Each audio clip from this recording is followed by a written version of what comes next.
Hello student, आपण बघत आहे सुपरपोजिशन ऑफ वेव्ह आणि कालच्या व्हिडिओ लेक्चरमध्ये आपण डिस्कस केलेलं आहे about vibration of stretched string. Now आजच्या लेक्चरमध्ये आपल्याला डिस्कस करायचं vibration of air column which is open at one end or which is open at both the end. लक्षात, that means open air column किंवा close air column जे आहेत त्यांचे आपल्याला इथे व्हायब्रेशन्स डिस्कस करायचे. First of all, what is air column? Air column means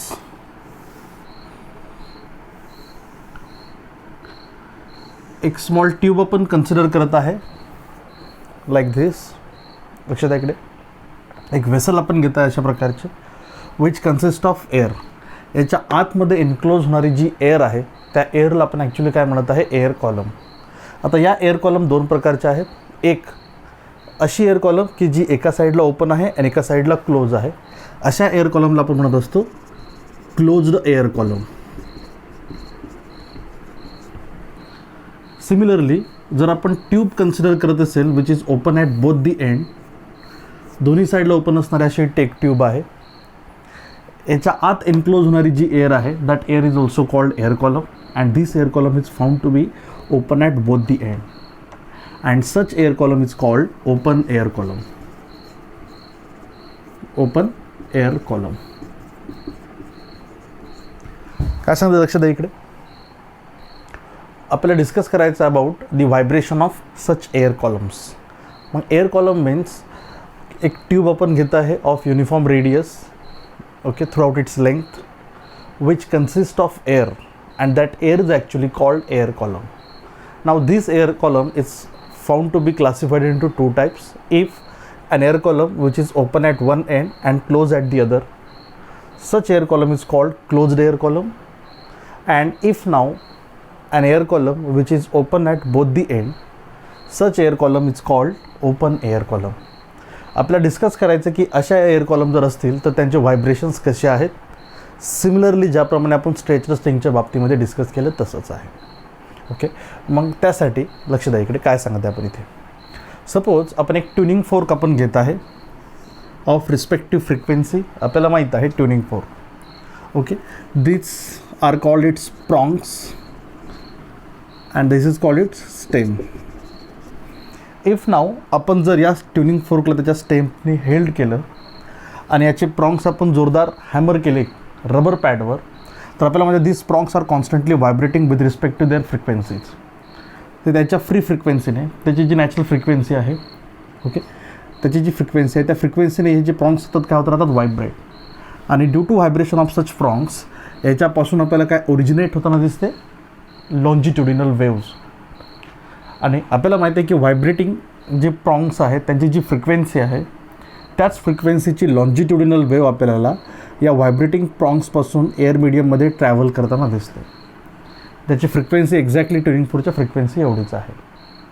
मग आपण काय करत आहे की अशा ट्युनिंग फोर्कला आपण पकडलं आणि याच्या प्रॉंग्सला आपण हॅमर केलं कशावर, रबर पॅडवर, so that its prongs are free to vibrate, की जेणेकरून याचे प्रॉंग्स फ्री आहेत व्हायब्रेट होण्यासाठी with respect to with their frequency, त्याच्या फ्रिक्वेन्सीने. त्यामुळे त्याच्यापासून एक लॉन्जिट्युडिनल वेव्ह आपल्याला एमिट होताना दिसणार की ज्या लॉन्जिट्युडिनल वेव्हची फ्रिक्वेन्सी ट्युनिंग फोर्कच्या फ्रिक्वेन्सी एवढीच आहे. मग अशा प्रॉंग्सला आपण हेल्ड करत आहे at the open end of such air column. या एअर कॉलमच्या ओपन एंडवर आपण असं त्याला हेल्ड केलं.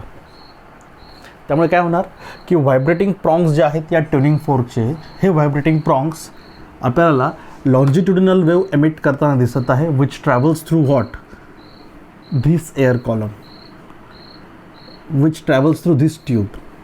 आणि याच ट्युनिंग फोर्क्समधून एमिट होणाऱ्या लॉन्जिट्युडिनल वेव्हमुळे या ट्यूबच्या आत एन्क्लोज असणारी जी एअर कॉलम आहे त्या एअर कॉलममधले पार्टिकल्स आपल्याला काय दिसतील, व्हायब्रेट होताना दिसतील. आणि त्याच्यामधून एक लॉन्जिट्युडिनल प्रोग्रेसिव्ह वेव्ह ट्युनिंग फोर्कच्या फ्रिक्वेन्सीची ट्रॅव्हल करताना आपल्याला दिसेल. Now this wave will travel through what, air. And when it reaches to the close end of air column, जेव्हा ही क्लोज एंडवर इन्सिडेंट होईल, इथे आपल्याला माहीत आहे की मीडियमची डेन्सिटी चेंज होत आहे. आणि आपण बघितलेलं आहे की whenever the density of medium changes, आपल्याला माहीत आहे की वेव्ह तिची डायरेक्शन फर्दर काय करते, रिव्हर्स करते. At the separation between two different media, किंवा ज्या पोझिशनपासून मीडियमची डेन्सिटी चेंज होत आहे त्या प्लेसपासून वेव्ह आपली डायरेक्शन रिव्हर्स करते. त्यामुळे रिस्पेक्टिव्ह फ्रिक्वेन्सीची लॉन्जिट्युडनल वेव्ह जेव्हा या एअर कॉलममधून मूव्ह होत आहे आणि जेव्हा याच्या क्लोज एंडवर इन्सिडेंट होत आहे, सडनली ती आपली डायरेक्शन काय करत आहे, रिव्हर्स करत आहे. याचा अर्थ वरतून इन्सिडेंट होणारी लॉन्जिट्युडिनल वेव्ह आणि रिफ्लेक्ट होऊन वापस येणारी लॉन्जिट्युडिनल वेव्ह दोन्ही पण कशा आहेत, आयडेंटिकल्स आहेत. कारण दोन्ही एकाच मीडियममध्ये ट्रॅव्हल होणाऱ्या आहेत, एकाच ट्युनिंग फोर्कपासून ओरिजिनेट होणाऱ्या आहेत. त्यामुळे इन्सिडेंट होणारी लॉन्जिट्युडिनल वेव्ह आणि रिफ्लेक्ट होऊन येणारी लॉन्जिट्युडिनल वेव्ह दोन्हीही आयडेंटिकल आहेत. दोघांच्या frequency same, speed same, wavelength same आहे आणि त्या सेम स्ट्रेट लाईन पाथवर ट्रॅव्हल पण करत आहेत, बट एकमेकांच्या एक्झॅक्टली कशा, अपोजिट डायरेक्शनला. आणि आपण कंडिशन ऑफ स्टेशनरी वेव्हमध्ये बघितलं की whenever two waves which are identical travels along same straight line path but exactly in opposite direction superimpose over each other. Their superposition gives rise to a stationary pattern, okay, in a medium in which some particle vibrate with maximum amplitude, which are called as position of antinode, and some particle does not vibrate, which are called as position of nodes. याचा अर्थ आपल्याला माहिती आहे की incident होणारी longitudinal wave आणि reflect होणारी longitudinal wave एकमेकांवर सुपरिम्पोज झाल्यामुळे या एअर कॉलममध्ये आपल्याला काय तयार होताना दिसणार, लॉन्जिट्युडिनल स्टेशनरी वेव्ह. आता ही लॉन्जिट्युडिनल स्टेशनरी वेव्ह जी फॉर्म होत आहे एअर कॉलममध्ये, की जिच्यामुळे एअर कॉलम आपल्याला काय दिसते, व्हायब्रेट होताना दिसत आहे इन ऑल पॉसिबल वे. वेगवेगळ्या वेनी आपल्याला ते सर्व पॉसिबल वेज काढायचे आणि त्यांच्या फ्रिक्वेन्सीज काढायच्या, की ज्या वेगवेगळ्या पद्धतीने याच्या आतमध्ये स्टेशनरी वेव्ह फॉर्म होत आहे ते वेगवेगळ्या वेज आपल्याला फाइंड आउट करायच्या स्टेशनरी वेव्हच्या. आणि त्या प्रत्येक जो वे आहे, प्रत्येक जो मोड आहे स्टेशनरी वेव्ह फॉर्म होण्याच्या याच्या आत, त्या प्रत्येक मोड ऑफ व्हायब्रेशनचे आपल्याला फाइंड आउट करायच्या frequencies in both the cases, close air कॉलमसाठी पण आणि ओपन एअर कॉलमसाठी पण. आपण कंपॅरेटिव्ह स्टडी करू इथे, कळतपर्यंत ओके. मग आता कंडिशन्स आपण ऑब्टेन करू इथे बघा.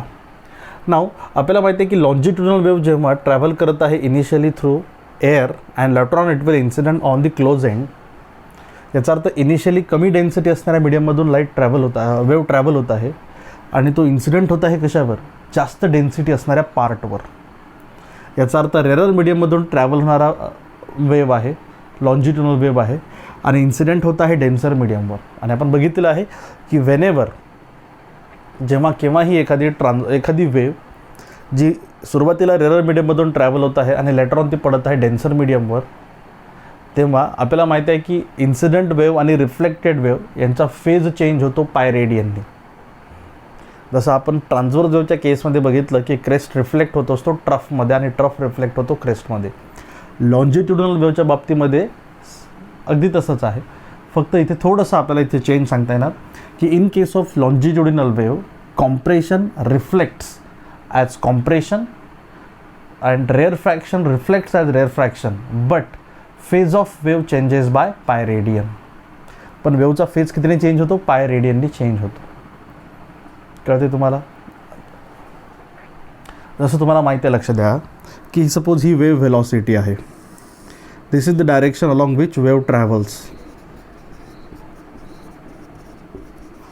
आपण बघितलं in the case of longitudinal wave मीडियममधले पार्टिकल ज्या डायरेक्शनला वेव्ह जाते त्या डायरेक्शनला काय होतात, व्हायब्रेट. ट्रान्सव्हर्स वेव्हमध्ये असे होतात वेव्ह अशी जात असेल तर, आणि लॉन्जिट्युडिनल वेव्हमध्ये जर वेव्ह अशी जात असेल तर पार्टिकल असे व्हायब्रेट होतात. मग ज्या इन्स्टंटला पार्टिकलच्या व्हायब्रेशनची डायरेक्शन ही पार्टिकल वेलॉसिटी आहे व्हायब्रेशनची, ज्या इन्स्टंटला दोन्ही सेम असतात तेव्हा तिथे काय तर होत असतो, कॉम्प्रेशन. आणि जेव्हा हेच पार्टिकल अपोजिट डायरेक्शनला असतात तेव्हा तिथे काय तयार होत असतो, रेअरफ्रॅक्शन. मग आता काय होत आहे बघा की जेव्हा ही वेव्ह सुरुवातीला रेरर मीडियममधून ट्रॅव्हल होत आहे आणि पडत आहे सपोज डेन्सर मीडियमच्या पार्टवर या, आणि हिचं कॉम्प्रेशन पडत आहे, सपोज कॉम्प्रेशन म्हणजे वेव्ह अशी पडली आणि पार्टिकल व्हेलॉसिटी पण अशीच आहे, काय होणार, इथून मीडियमची डेन्सिटी चेंज झाली त्यामुळे वेव्ह लगेच आपल्या डायरेक्शन काय करणार, अशी रिव्हर्स करणार. त्यामुळे वेव्ह व्हेलॉसिटी आदळल्यावर इकडे आहे अशी. आता पार्टिकल व्हेलॉसिटी आपल्याला इन्सिडेंट होताना अशी इकडे दिसते.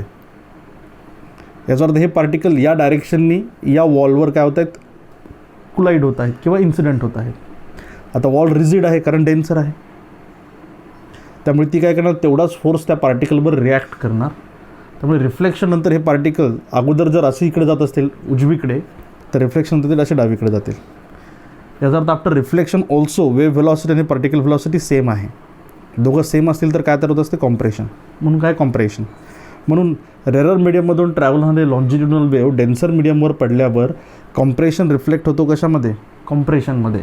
पण इन्सिडेंट वेव्हमध्ये particle velocity towards right hand side आहे, तर रिफ्लेक्टेड वेव्हमध्ये पार्टिकल व्हेलॉसिटीवर लेफ्ट हँड साईड आहे. याचा अर्थ वेव्हचा फेज चेंज होत आहे कितीने, पाय रेडियनने. मग आता इथे काय होत आहे बघा, याचा अर्थ इथे लास्ट या एंडवर असणारा जो पार्टिकल आहे, या पार्टिकलवर इन्सिडेंट वेव्ह फोर्स अप्लाय करत आहे डाऊनवर्ड, आणि रिफ्लेक्टेड वेव्ह त्याच्यावरच फोर्स अप्लाय करत आहे अपवर्ड. यालाच आपण असं करून जर बघितलं तर याचा अर्थ नेट डिस्प्लेसमेंट या पॉईंटचं किती राहणार, 0. याचा अर्थ या क्लोज एंडवर असाच पार्टिकलची पोझिशन राहणार की ज्याचं ॲम्प्लिट्यूड किती आहे, 0. आता ॲम्प्लिट्यूड 0 असणाऱ्या पार्टिकलच्या पोझिशनलाच काय म्हणतो आपण, नोड. याचा अर्थ इथे ऑलवेज काय तयार होणार, नोड. त्यामुळे कुठलीही एअर कॉलम जर असेल तर त्या एअर कॉलमच्या क्लोज एंडवर नेहमी काय तयार होणार, नोड. आता आपण ओपन एंडवर बघू काय आहे तर नेमकं. आता बघा इथे पुन्हा ही वेव्ह इथपर्यंत आली अशी, ओके, लक्ष द्या इकडे, इथपर्यंत आली. आता इथे असणारे जे एअरचे पार्टिकल आहेत, ओपन एंडवर असणारे जे एअरचे पार्टिकल आहेत, कंपॅरेटिव्हली त्याची डेन्सिटी लोअर आहे as compared to the particles of air column.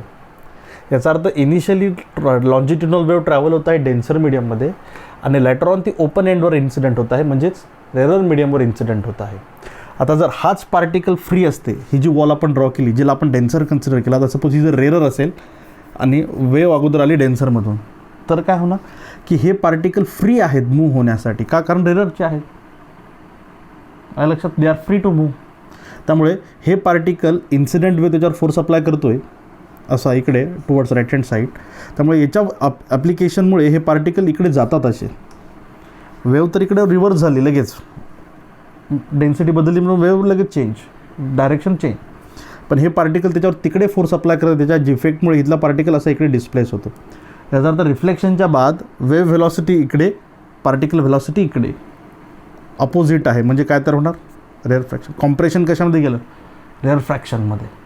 म्हणजे जेव्हा रेरर मीडियममधून ट्रॅव्हल होणारी लॉन्जिट्युडिनल वेव्ह, डेन्सर मीडियममधून ट्रॅव्हल होणारी लॉन्जिट्युडिनल वेव्ह रेरर मीडियमवर पडणार, तेव्हा कॉम्प्रेशन रिफ्लेक्ट होणार रेअर फ्रॅक्शनमध्ये. पण अगोदर पार्टिकल व्हेलॉसिटी आणि नंतर पण पार्टिकल व्हेलॉसिटी कशी आहे, सेमच. याचा अर्थ लक्ष द्या, याच्यावर पडणारी वेव्ह ज्या डायरेक्शनला पार्टिकलला डिस्प्लेस करत आहे, रिफ्लेक्ट होऊन वापस येणाऱ्या वेव्ह पण त्याच पार्टिकलला तिकडे डिस्प्लेस करते. त्यामुळे इथे असणाऱ्या पार्टिकलचं डिस्प्लेसमेंट सर्वात कसं आहे, जास्त.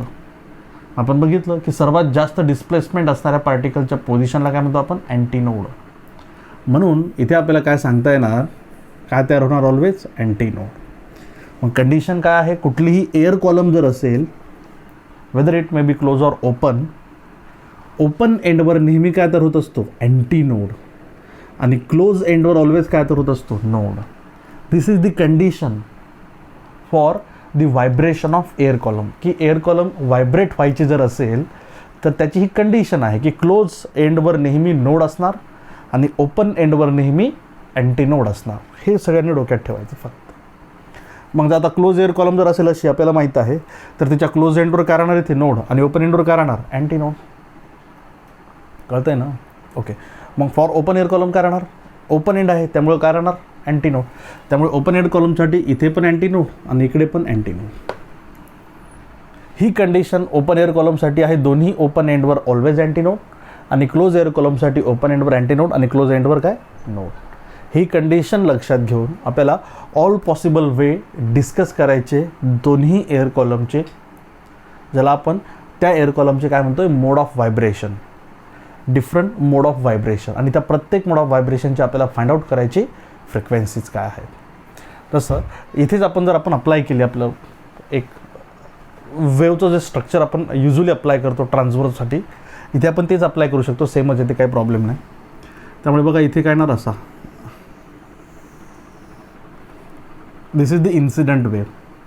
रिफ्लेक्ट वेव कशी येणार अशीच.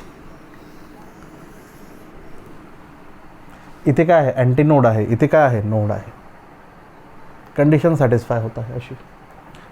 इथे आपण काढलं ट्रान्सव्हर्ससाठी, but this is equally applicable in the case of longitudinal also.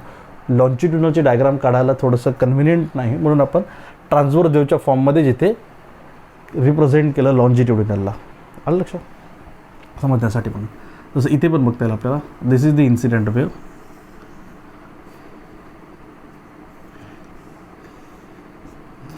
This is reflected wave. Now this will be reflect like this.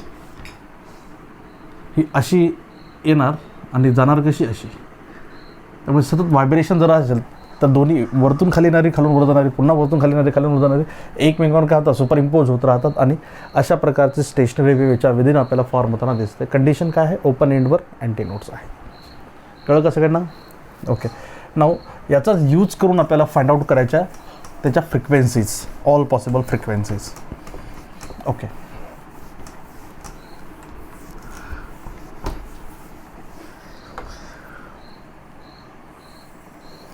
Okay, इकडे घेऊ आपण क्लोज्ड एअर कॉलम आणि इकडे घेऊ आपण open air column.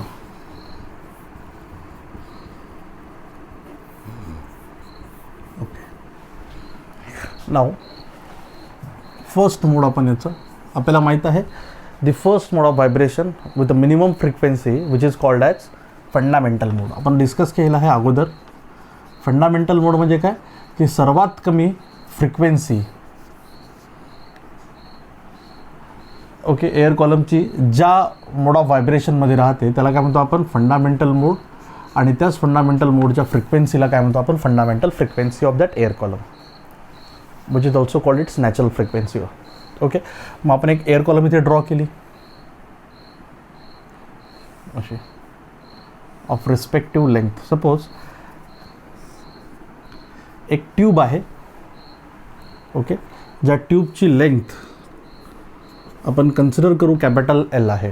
Capital L length असणारी एक tube आपण घेत आहे अशी की जी एका साईडला क्लोज आहे, एका साईडला ओपन आहे. आपल्याला याचं बघायचं फंडामेंटल मोड. आपण बघितलं कंडिशन काय कंडिशन आहे की क्लोज एंडला ऑलवेज नोड आणि ओपन एंडला ऑलवेज काय असायला पाहिजे, अँटी नोड.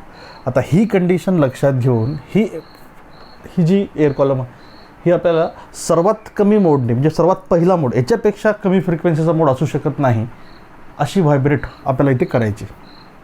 फ्रिक्वेन्सी कमी म्हणजे वेवलेंथ कशी राहील जास्त, ते इथे आपल्याला डिस्कस करायचं. मग कंडिशन काय, इथे नोड आणि इथे ऑलवेज काय, अँटी नोड.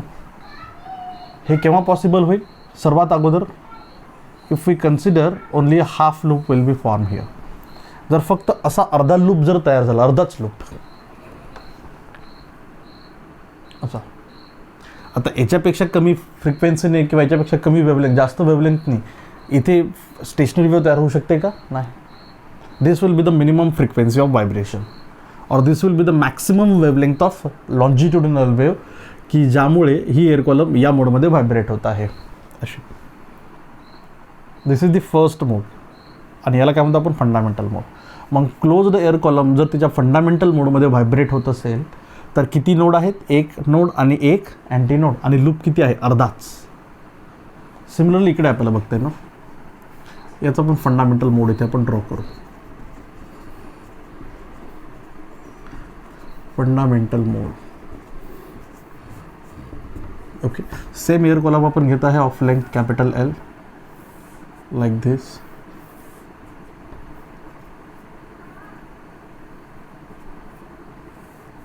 ओके.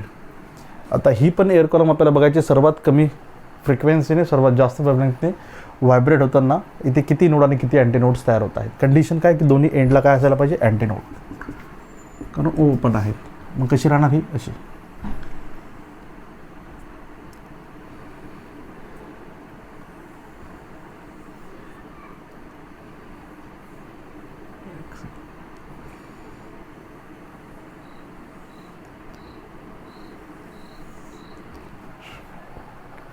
2 अँटीनोड आणि 1 नोड आहे. याच्यापेक्षा कमी अर्धा लूप तयार होऊ शकतो का इथे? नाही, कारण दोन्हीकडे काय असायला पाहिजे? Antinode. This will be the fundamental mode of what? Open air column. त्यामुळे जर एखादी ओपन एअर कॉलम त्याच्या फंडामेंटल मोडमध्ये जर व्हायब्रेट होत असेल तर किती लूप तयार होते? 2 हाफ लूप तयार होत आहे, 2 अँटीनोड तयार होत आहे आणि 1 काय तयार होत आहे? नोड. याची फ्रिक्वेन्सी आपल्याला काढायची. मग आपल्याला माहीत आहे according to the characteristic of stationary wave, distance between 2 successive node and antinode is λ/2. मग हे नोड आणि अँटीनोड यांच्यामध्ये डिस्टन्स किती असते? λ/2. Therefore this distance will be equal to what? L. From figure we can write here L is equal to λ/2. It implies λ equals to 2L. इथे आपल्याला माहीत आहे की नोड आणि अँटीनोड यांच्यामधलं डिस्टन्स किती? λ/2. दिस इज अगेन λ/2. देअरफॉर λ/2 प्लस λ/2 म्हणजे total L किती येणार? From figure using characteristics, L is equal to λ/2 plus λ/2 and it is equal to λ. L is equal to what? λ. Okay. Frequency we know.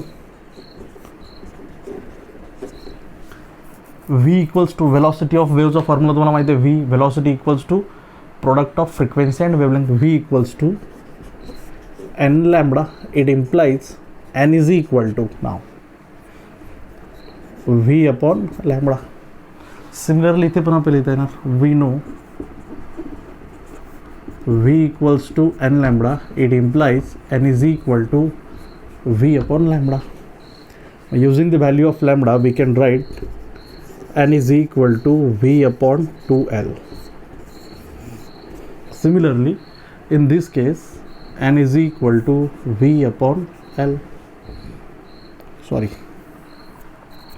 λ/4 distance असते नाही. λ/4 दिस is 4L. This is 4L. अरे distance between 2 successive node is λ/2 and distance between node and successive antinode is λ/4. म्हणून हे काय राहणार? λ/4. इथे sorry इथे λ/4, इथे पण λ/4 and therefore it is equal to λ/2. Okay, λ/2 and therefore λ is equal to 2L and this is 2L.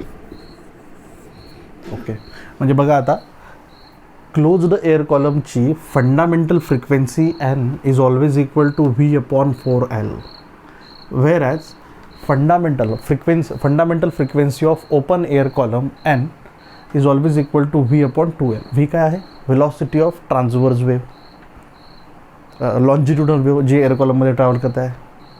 Sound आहे आपल्यामध्ये 350 मीटर पर सेकंड एअरसाठी. Okay. These are the fundamental frequencies of closed air column and this is for open air column. आता इथे एक condition आहे.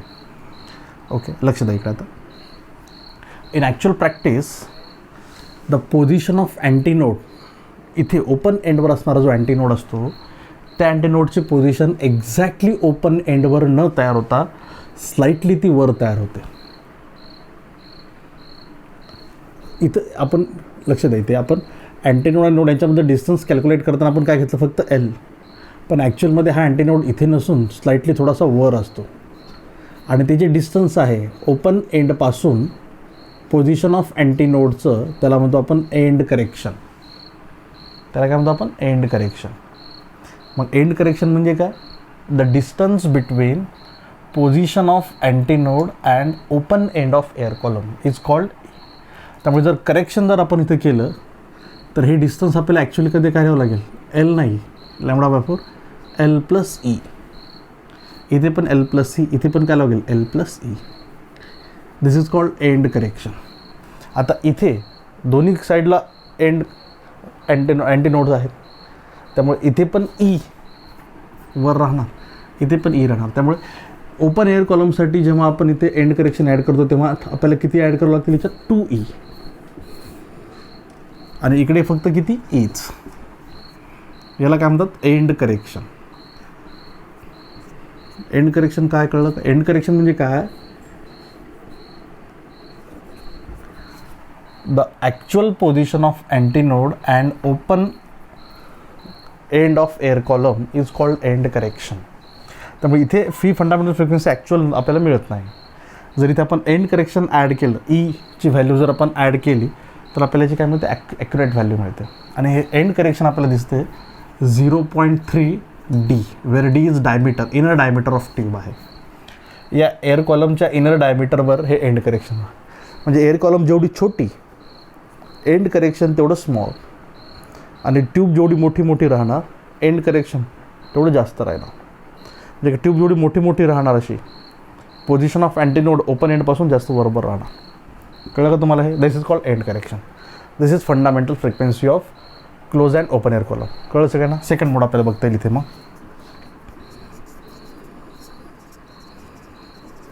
Okay, same घेतली आपण air column अशीच, थोडी छोटी करू दे. ओके, याची पण लेंथ किती घेतली आपण? Capital L. मग आता याच्या नेक्स्ट मोडमध्ये कसं व्हायब्रेट होईल? जसं अर्धा लूप तयार झाला, कंडिशन काय? इथे नोड, इथे अँटी नोड. मग याच्या नेक्स्ट मोडमध्ये कशी व्हायब्रेट होणार ती? अशी. दीड लूप तयार होतील, 2 नोड आणि 2 अँटी नोड. आलं का लक्षात? एक तर अशी व्हायब्रेट होईल, नाही तर असं होईल. याच्यापेक्षा वेगळं, कारण एंडवर तर नोड आणि इथे अँटी नोड पाहिजे, इथे नोड आणि इथे अँटी नोड. त्यामुळे असं एक तर व्हायब्रेट होईल, नाही तर असं व्हायब्रेट होईल. इथे सेकंड मोड आपल्याला याचं बघता नाही. ओके, याचा सेकंड मोड कसा राहणार मग? Which is open and both the end. Length किती घेतली आपण याची? Capital L. आता इथे हाफ लूप आहे, असा एक कंप्लीट लूप आहे असं. इथे नोड, इथे नोड, इथे node, anti node, anti node, anti node. एक तर असं राहील, नाही तर अशी राहणार सेकंड मोड. याच्यापेक्षा वेगळं राहील का? 3 नोड आणि 3 अँटी नोड, इथे 2 नोड आणि 2 anti node.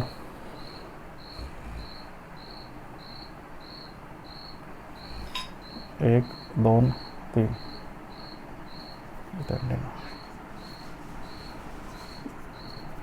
Okay, 3 anti node, 2 node आहे. याची फ्रिक्वेन्सी काढू आपण. आपल्याकडे फॉर्म्युला आहे फ्रॉम फिगर.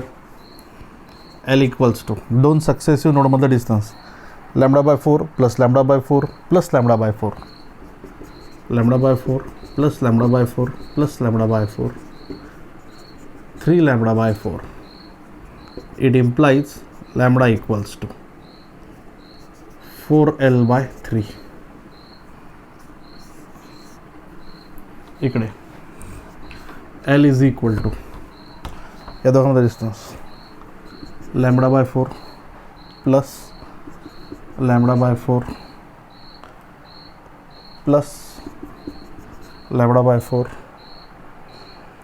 प्लस λ/4. बरोबर, 1, 2, 3 आणि 4. राईट. टोटल किती येणार आहे? 4 λ/4. 4 λ/4 म्हणजे लॅम्बडा. राईट, बरोबर आहे. It implies lambda equals to L. दोन्ही केसेस बघा. आता फॉर्म्युल्यामध्ये व्हॅल्यू प्लेस केली, N equals to v/l lambda. Therefore N second आहे त्यामुळे याला n2 म्हणू आपण. n2 इक्वल्स टू, याला λ2 म्हणा. तर ठीक आहे. n2 इक्वल्स टू v/, लॅम्बडाच्या ऐवजी 4L/3. 3 कुठे जाणार? वरती. इथे v equals to n lambda, n equals to v/λ. लॅम्बडाच्या ऐवजी काय लिहायचं आपल्याला? l. n2 equals to v/l. दोन्ही साईडला 2ने डिवाइड आणि मल्टिप्लाय केला पण सेमच राहणार, 2v/2l. Okay, now this is equation number first याचं, दिस इज इक्वेशन नंबर फर्स्ट याचं. युझिंग दिस इक्वेशन v/4l, v/4l ला काय लिहितो आपण? n1. देअरफॉर इथे लिहिता येईल n2 is equal to 3n. n2 equals to किती 3n, कारण हे दिस इज n1, 3n1. इथे v/2l, v/2l म्हणजे n1, therefore n2 equals to 2n. Okay, now third mode.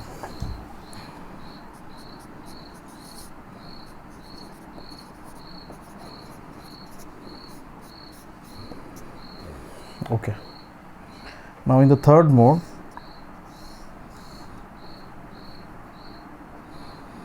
okay, third मोडमध्ये काय केलं ते बघा आपण.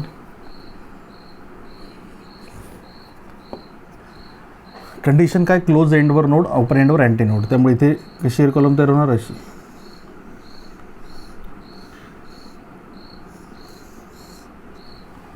अशी तयार होणार.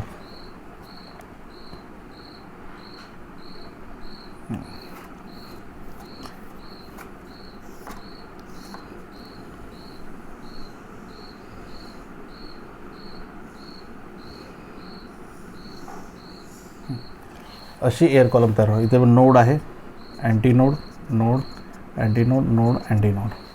म्हणजे जेव्हा थर्ड मोडमध्ये ही एअर कॉलम व्हायब्रेट होत आहे तेव्हा 1 2 3 3 नोड आणि 3 अँटी नोड आहेत.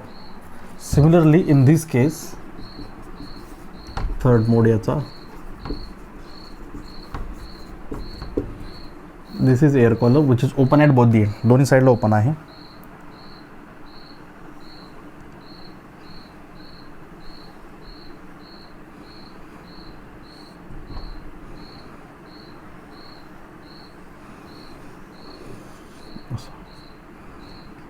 Anti node, node, antinode, node, T node, node, antinode. Okay, असं आहे. एक तर अशी व्हायब्रेट होईल, नाही तर अशी, नाही तर अशी. ही पण एक तर अशी, एक तर अशी, नाही तर अशी. इथे आपल्याला फाइंड आउट करायचं आहे frequency, respective frequencies from figure L equals to, बघा आता λ/4 प्लस λ/4 प्लस λ/4 प्लस λ/4 प्लस λ/4 5 वेळा. त्यामुळे किती येणार हे 5 λ/4. It implies lambda equals to 4l/5. Okay, मग using the formula v equals to n lambda, n equals to v/λ. लॅम्बडाची value place करू ही आपण 4l/5. Therefore n3 equals to आपल्याला काय मिळणार मग v/λ. 4l/5 कुठे जाणार वरती. And from equation number 1 v/4l म्हणजे n1. n3 इक्वल्स टू काय येणार मग 5n. इथे 1 2 3 4 5 6 म्हणजे येणार हे l इज इक्वल टू 6 λ/4. म्हणजे किती 3 λ/2. It implies lambda equals to 2l/3. लॅम्बडाची व्हॅल्यू 2l/3 आहे. मग n3 इक्वल्स टू काय ना, युजिंग द फॉर्म्युला लॅम्बडाची value 2l/3, 3v/2l. And using equation number 1 n3 equals to काय आहे 3n. ओके, म्हणजे बघा आता काय होत आहे की क्लोज्ड एअर कॉलम जर असेल आणि या क्लोज्ड एअर कॉलमची फंडामेंटल फ्रिक्वेन्सी ही जर n असेल, n, तर ॲक्च्युअल व्हायब्रेशनमध्ये फ्रिक्वेन्सी जर फंडामेंटल फ्रिक्वेन्सी n असेल तर ही एअर कॉलम बघा n, 3n, 5n, 7n, 9n फक्त याच मोडमध्ये हीच त्याची फ्रिक्वेन्सी असू शकत आहे. 2n, 4n या फ्रिक्वेन्सीने व्हायब्रेट होऊ शकत आहे का, नाही. जसं ही एअर कॉलम आहे, सपोज क्लोज एअर कॉलम आहे, इथून क्लोज आहे, इथून ओपन आहे, आणि जी फंडामेंटल फ्रिक्वेन्सी 100 आहे, 100 हर्ट्स आहे. तर हिच्या आत असणारी एअर कॉलम कधीही 200, 400, 600 या फ्रिक्वेन्सीने व्हायब्रेट होऊ शकते का, कधीच नाही. याच्यामध्ये जर हिला जर व्हायब्रेट व्हायचं असेल तर ती एकतर 100ने व्हायब्रेट होणार, जी फंडामेंटल आहे, नाही तर 300, 500, 700, 900, 1100. म्हणजे इथे आपल्याला काय सांगता येणार की हे जे integral multiple of fundamental frequency आहेत हे सर्व इथे कसे आहेत, त्यातले ऑड हार्मोनिक्स जे आहेत, ऑड हार्मोनिक्स ते फक्त प्रेझेंट आहेत. इव्हन हार्मोनिक्स कसे आहेत, अबसेंट आहेत. म्हणजे बघा याच्यामध्ये जी फ्रिक्वेन्सी आहे हिची काय n, 3n, 5n, 7n, 9n and so on. अशाच फ्रिक्वेन्सीने काय होऊ शकते vibrate. 2n, 4n, 6n, 8n या फ्रिक्वेन्सीने व्हायब्रेट होऊ शकते का, नाही. मग ह्या जो फंडामेंटल फ्रिक्वेन्सीच्या नंतरची आपण बघितली होती बघा हार्मोनिक्स म्हणजे काय की integral multiple of fundamental frequency are called harmonics. त्यामुळे n काय आहे, फर्स्ट हार्मोनिक. 2n काय आहे, सेकंड हार्मोनिक जो अबसेंट आहे. 3n काय, थर्ड हार्मोनिक आहे. 4n काय आहे, फोर्थ हार्मोनिक आहे. 5n काय, फिफ्थ हार्मोनिक आहे. 6n काय आहे, सिक्स्थ हार्मोनिक आहे. पण इथे तुम्हाला काय दिसतात की इव्हन हार्मोनिक्स जे आहेत हे कसे आहेत, अबसेंट आहेत. मग हार्मोनिक म्हणजे काय, fundamental frequency and its integral multiples are called harmonics. आलं लक्षात, याला काय म्हणतो असं आपण, हार्मोनिक्स. आणि क्लोज्ड एअर कॉलमसाठी आपल्याला माहिती आहे इव्हन हार्मोनिक्स कसे आहेत, अबसेंट आहेत. आता लक्ष द्या, ओव्हरटोन म्हणजे काय, फंडामेंटल फ्रिक्वेन्सीच्या नेक्स्ट हायर फ्रिक्वेन्सी जी असते, म्हणजे किती आहे आता n नंतर किती आहे ॲक्च्युअलमध्ये 3n, 2n आहे का इथे, नाहीच. याला म्हणतो आपण first overtone, second ओव्हरटोन, third ओव्हरटोन, fifth ओव्हरटोन, काय जे असेल ते फोर्थ ओव्हरटोन.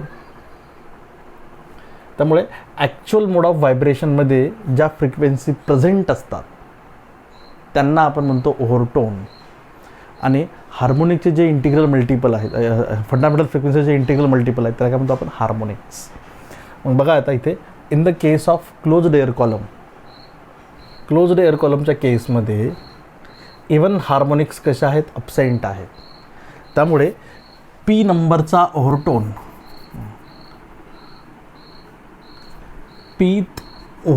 पी नंबरचा ओव्हरटोन कितव्या नंबरचा हार्मोनिक असणार तो, मग जसं हा पहिल्या नंबरचा ओव्हरटोन, दुसऱ्या नंबरचा ओव्हरटोन आहे, दुसऱ्या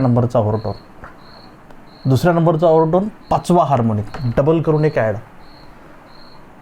तिसऱ्या नंबरचा ओव्हरटोन डबल करून एक ॲड म्हणजे सातवा हार्मोनिक. तिसरा ओव्हरटोन सातवा हार्मोनिक, चौथा ओव्हरटोन नववा हार्मोनिक, 10वा ओव्हरटोन 21वा हार्मोनिक, डबल करून एक ॲड कर. त्यामुळे पी नंबरचा ओव्हरटोन हा 2p+1 नंबरचा काय असतो, हार्मोनिक असतो.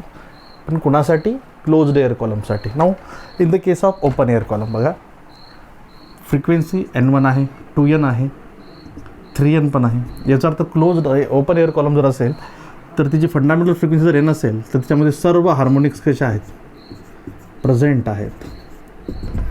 म्हणजे ही जर क्लोज एअर कॉलम असल्याशी, क्लोज दोन्ही साईडला क्लोज आहे, ओपन आहे, आहे लक्षात. तर हिची जर फंडामेंटल फ्रिक्वेन्सी 100 असेल तर ती 100, 200, 300, 400, 500, 600 कितीनेही व्हायब्रेट होऊ शकत आहे. कारण integral multiple of fundamental frequency actual mode of व्हायब्रेशनमध्ये आहेत असं आपण कॅल्क्युलेट. कारण ही कंडिशन सॅटिस्फाय व्हायला पाहिजे, एंडवर ओपन एंडवर अँटेनोड, क्लोज एंडवर नो. आणि ही कंडिशन लक्षात घेऊनच आपण हे वेगवेगळ्या फ्रिक्वेन्सी काढल्या, वेगवेगळ्या पद्धती काढल्या व्हायब्रेट होण्याच्या एअर कॉलमच्या. अलग लक्षात. याचा अर्थ in case of open air column all harmonics are present. मग आता फंडामेंटल फ्रिक्वेन्सीच्या नेक्स्ट हायर फ्रिक्वेन्सी म्हणजे ही, हा काय आहे, फर्स्ट ओव्हरटोन, सेकंड ओव्हरटोन, थर्ड ओव्हरटोन. मग for open air column P नंबरचा ओव्हरटोन, जसं हा पहिला आहे ओव्हरटोन त्यामुळे दुसरा हार्मोनिक, दुसरा ओव्हरटोन तिसरा हार्मोनिक, तिसरा ओव्हरटोन चौथा हार्मोनिक, एक नाही जास्त. पी नंबरचा ओव्हरटोन हा कितव्या नंबरचा हार्मोनिक असतो, p+1 नंबरचा हार्मोनिक. आहे लक्षात. This is all about the vibration of air column.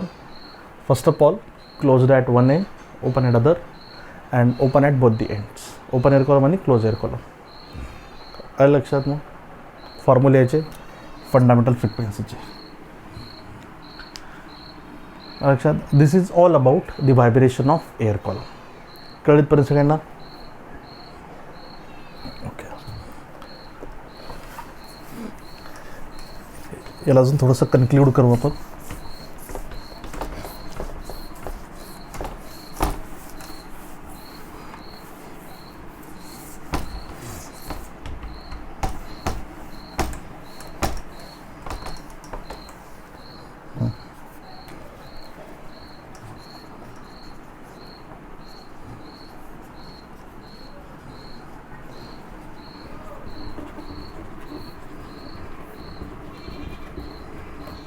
Okay, fundamental frequency आपण काढली. फंडामेंटल फ्रिक्वेन्सी आपल्याला माहिती आहे की ओपन एअर कॉलम फंडामेंटल मोडमध्ये जर व्हायब्रेट होत असेल तर किती नोड आहेत? एक नोड, दोन अँटी नोड आहेत, बरोबर ना? दोन अँटी नोड आहे. फंडामेंटल फ्रिक्वेन्सीचा फॉर्म्युला n=v/2l आहे. n1 क्लोज एअर कॉलममध्ये फंडामेंटल मोड असेल तर किती नोड आणि किती नोड? एक नोड, एक anti node. Fundamental frequency n1=v/4l. Now with adding end correction आपल्याला माहिती आहे की ओपन एअर कॉलम आहे दोन्ही साईडला पण, त्यामुळे इथे एंड करेक्शन ॲड करताना आपल्याला l+2e दोन्ही साईडला अँटी नोड आहे. इथे एंड करेक्शन आपण काय लिहू? विथ एंड करेक्शन लिहू. With end correction n1=v/2 in bracket l+2e. Similarly, with end correction close असल्यामुळे एकाच साईडला फक्त एंड करेक्शन आहे. n1=v/4 in bracket l+e, where e तुम्हाला माहीत आहे 0.3d डायमीटर आहे, इनर डायमीटर. कळलं सगळ्यांना? हे सेकंड मोड असेल तर किती नोड आणि किती अँटी नोड आहेत? ओपनसाठी 2 नोड होतील आणि 3 अँटी नोड होतील. n2 काय ना formula? 2v/2l, that is 2n1. इकडे किती नोड आणि किती अँटी नोड? क्लोज आहे, त्याच्यामुळे 2 नोड, 2 अँटी नोड आहेत. n2 काय ना formula? 3v/4l and it is equal to 3n. Third मोडमध्ये जर असेल तर किती? 3 नोड, 4 अँटी नोड. n3 किती ना रे? 3v/2l and it is equal to 3n1. इकडे थर्ड मोडमध्ये किती? 3 node and 3 anti node. Therefore n3 5v/4l and it is equal to 5n1. इथे बघता येईल. ओके, याचा अर्थ open air column may vibrate in its fundamental frequency or integral multiple of fundamental frequency. Similarly, closed air column may vibrate with its fundamental frequency or odd multiple, odd harmonics, म्हणजेच किती? n, 3n, 5n, 7n and so on. इथे लिहिता येणार all harmonics are present. इथे only odd harmonics are present. Okay, इथे बघा आता this is first overtone, second, third. त्यामुळे pth overtone is equal to p+1th harmonic. इथे पिथ ओव्हरटोन, पी नंबरचा ओव्हरटोन, जसं हा पहिला आहे ओव्हरटोन, हा दुसरा आहे. पहिला ओव्हरटोन म्हणजे तिसरा हार्मोनिक, दुसरा ओव्हरटोन म्हणजे 5वा हार्मोनिक, तिसरा ओव्हरटोन म्हणजे 7वा हार्मोनिक.